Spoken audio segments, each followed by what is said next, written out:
Bismillahirrahmanirrahim. Assalamualaikum warahmatullahi wabarakatuh.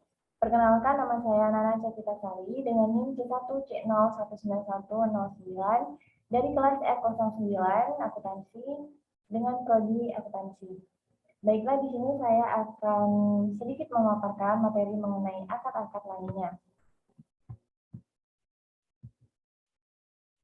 Untuk yang pertama mengenai akad syaraf. Akad syaraf menurut bahasa adalah pembahasan, penukaran, dan penghindaran atau transaksi jual beli. Sarf adalah transaksi jual beli suatu valuta dengan valuta asing yang lain. Transaksi ini bisa dilakukan baik dengan mata uang yang sejenis maupun dengan mata uang yang tidak sejenis.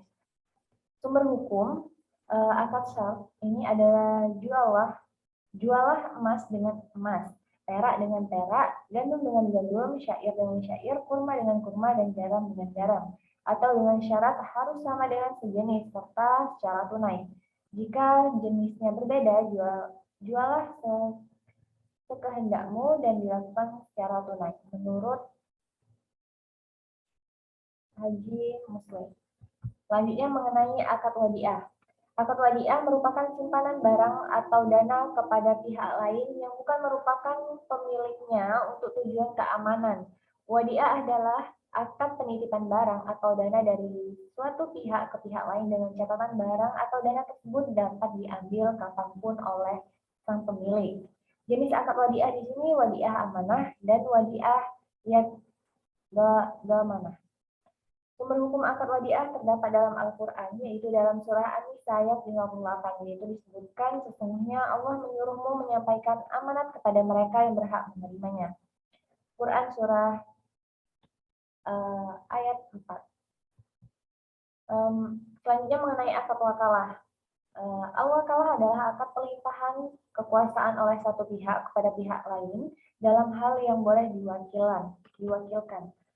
Wakalah dalam pembelian barang terjadi di mana seseorang mengajukan calon atau menunjuk orang lain untuk mewakili dirinya dalam membeli barang. Orang yang ditunjuk atau agen diperbolehkan menerima komisi. Wakalah dengan komisi disebut dengan wakalah bil ujrah. Namun agen juga diperbolehkan tidak menerima komisi. Sumber hukumnya terdapat pada Quran surah Al-Kahfi ayat 19. Maka suruhlah salah seorang di antara kalian pergi ke kota dengan membawa uang perakmu. Selanjutnya mengenai akad kafalah. Akad kafalah merupakan perjanjian jaminan yang diberikan oleh penanggung kepada pihak ketiga untuk memenuhi kewajiban pihak kedua atau pihak yang ditanggung. Sumber hukum akad kafalah ini terdapat dalam Quran surah 3 ayat 37, dan dia menjadikan Zakaria sebagai penjaminnya atau Maryam. Saya mengenai Qardul Hasan. Qardul Hasan ini merupakan pinjaman tanpa dikenakan biaya, hanya wajib membayar sebesar pokok utangnya. Pinjaman uang seperti inilah yang sesuai dengan ketentuan syariah atau tidak ada riba. Pinjaman qard bertujuan untuk diberikan kepada orang yang membutuhkan atau tidak memiliki kemampuan finansial untuk tujuan sosial atau untuk kemanusiaan. Cara pelunasan dan waktu pelunasan pinjaman ini ditetapkan bersama antara pemberi dan penerima pinjaman. Walaupun sifat utang ini sangat lunak, tidak berarti pihak yang berhutang dapat semaunya sendiri. Karena dalam Islam,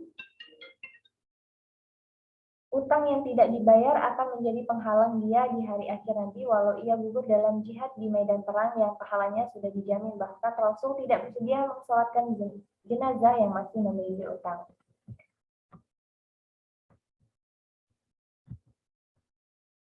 Selanjutnya mengenai akad hiwalah. Hawalah secara harfiah artinya penggalihan, pemindahan, perubahan warna kulit, atau memikul sesuatu di atas pundak. Objek yang dialihkan dapat berupa utang atau piutang. Jenis akad ini pada dasarnya adalah akad tabaru yang bertujuan untuk saling tolong-menolong untuk menggapai ridha Allah. Jika yang dialihkan utang, maka akad hawalah merupakan akad penggalian utang dari satu pihak yang berhutang kepada pihak yang wajib menanggung atau membayar hutangnya. Selanjutnya akad ran. Secara harfiah, Ran adalah tetap, kekal, dan jaminan. Secara istilah, ran adalah apa yang disebut dengan barang jaminan, agunan, cagar, atau tanggungan. Ran yaitu menahan barang sebagai jaminan atas utang. Akad rahan ini juga diartikan sebagai sebuah perjanjian pinjaman dengan jaminan atau dengan melakukan penahanan harta milik si peminjam. Sebagai jaminan atas pinjaman yang diterimanya, akad ran bertujuan agar pemberi pinjaman lebih mempercayai pihak yang berhutang. Nah, sumber hukumnya terdapat pada Quran Syirah juz 2 ayat 283. Jika kamu dapat dalam perjalanan dan bermuamalah tidak secara tunai, sedang kamu tidak memperoleh seorang penulis, maka hendaklah ada barang tanggungan yang dipegang oleh yang berhutang. Terima kasih, demikianlah presentasi mengenai akad-akad lainnya yang dapat saya sampaikan. Kurang lebihnya saya mohon maaf. Saya akhiri. Wassalamualaikum warahmatullahi wabarakatuh.